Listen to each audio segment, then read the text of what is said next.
El misterio más grande que rodea a Jesús es su niñez. Es casi completamente desconocida. Pero Nazaret fue su pueblo natal, y es aquí donde han comenzado a surgir nuevas pistas. En aquellos tiempos, Nazaret era una pequeña comunidad, muy pequeña. Imaginaba que Jesús pertenecía a una familia de obreros de la clase media, pero su mundo era muy diferente, era pobre. Según el Nuevo Testamento, Jesús pertenecía a una numerosa familia de campesinos. Su madre María tenía 5 hijos y algunas hijas. El Evangelio de Mateo señala además que Jesús siguió los pasos de su padre José al hacerse carpintero. Pero quizás nos hayamos hecho una errada idea al respecto a causa de un error de traducción de una palabra de griego antiguo. En la Biblia, Jesús es llamado tecton, y muchos han interpretado esa palabra como carpintero. Pero en realidad es constructor, y en esta parte del mundo se construye con piedra. Bien, justo en el corazón de Nazaret encontraron una cantera, una antigua cantera de 2000 años de antigüedad. De hecho, se pueden ver los cortes que le hicieron a la roca para extraer la piedra caliza que necesitaban para construir sus hogares. Es muy fácil imaginar que Jesús estuvo justo aquí. Probablemente José y Jesús fueron canteros y no carpinteros. Eso significaría que hicieron exactamente lo mismo que estoy haciendo. Quizá incluso en el mismo lugar. A tan solo 6 kilómetros de Nazaret se encuentra otra pista sobre la niñez de Jesús. Se trata de una ciudad judía llamada Séforis, que se encontraba en construcción cuando Jesús era un niño. Séforis era una numerosa y adinerada comunidad, construida para los aristócratas judíos que cooperaban con los romanos. Con echar un vistazo a Séforis se podía notar la influencia de Roma. Pero esta ciudad no fue edificada por los romanos, sino por los canteros locales. Creo que Jesús podría haber trabajado aquí junto a su padre José, no como carpintero, sino como cantero. Es probable que en su juventud haya contribuido con la construcción de Séforis, sintiendo no solamente el sol abrasador, sino también el peso de la ocupación romana. Existe tan solo otro rastro de los primeros años de la vida de Jesús. El Evangelio de Lucas habla del día en que a los 12 años se alejó de sus padres en Jerusalén y estos tuvieron que ir en su búsqueda. Finalmente lo encontraron en el templo, entre los sabios, a los que escuchaba y hacía preguntas. Y tal como nos dice el Evangelio de Lucas, todos los que lo escuchaban se maravillaban ante su entendimiento y sus respuestas. Jesús creció entre personas muy devotas, rodeado por un mundo de poderosas creencias judías.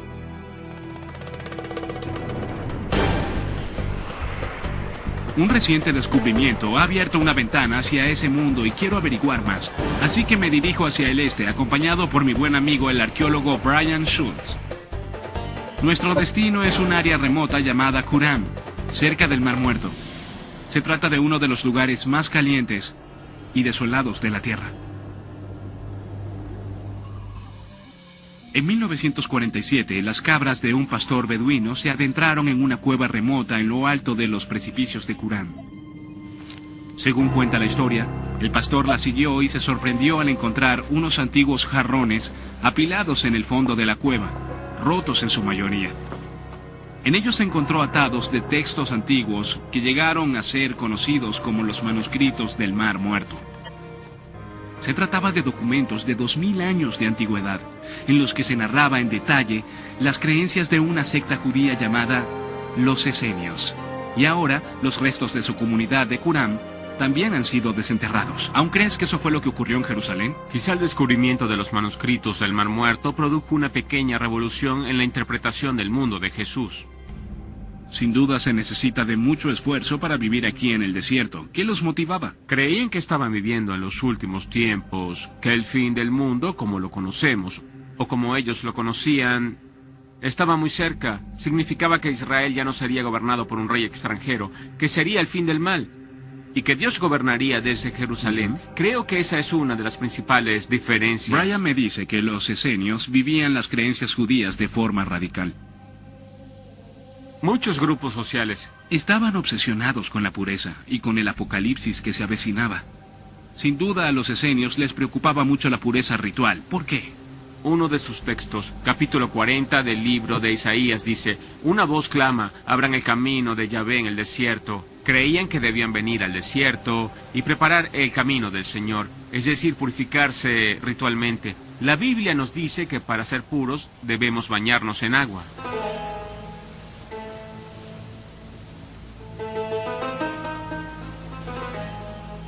Para conseguir lo que llamaban agua viviente para sus baños rituales, los esenios tenían que capturar el agua de las crecidas, por lo que no tuvieron otra opción que diseñar uno de los acueductos más sorprendentes del mundo. Cielos, entonces millones de galones pasan por aquí. Sí. Llega casi a la altura de aquella roca. Muchísima agua. Para entrar en este túnel, tendremos que arrastrarnos un poco. Cuidado con tu cabeza. De acuerdo. Cielos.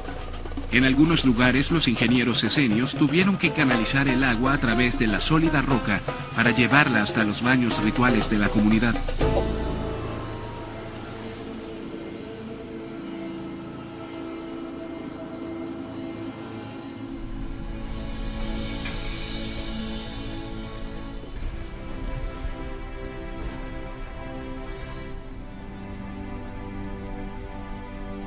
Esto es el santuario del libro, un museo donde albergan los manuscritos del Mar Muerto.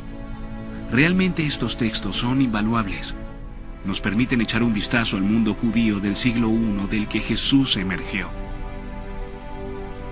Pero Jesús obtuvo sus ideas de estos manuscritos. ¿Alguna vez llegó a ser un esenio?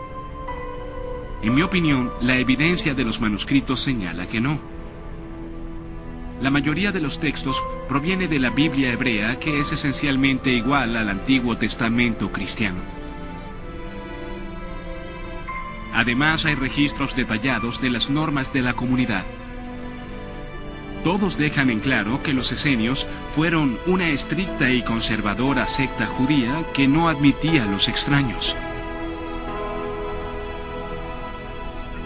Ese hecho, aunado a sus obsesiones apocalípticas, los hace parecer muy distintos a Jesús.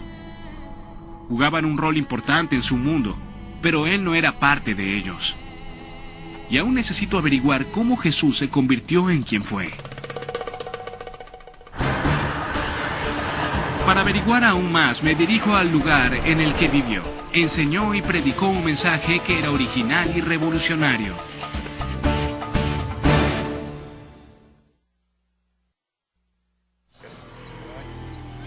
He averiguado que los historiadores se plantean serias interrogantes sobre la vida temprana de Jesús.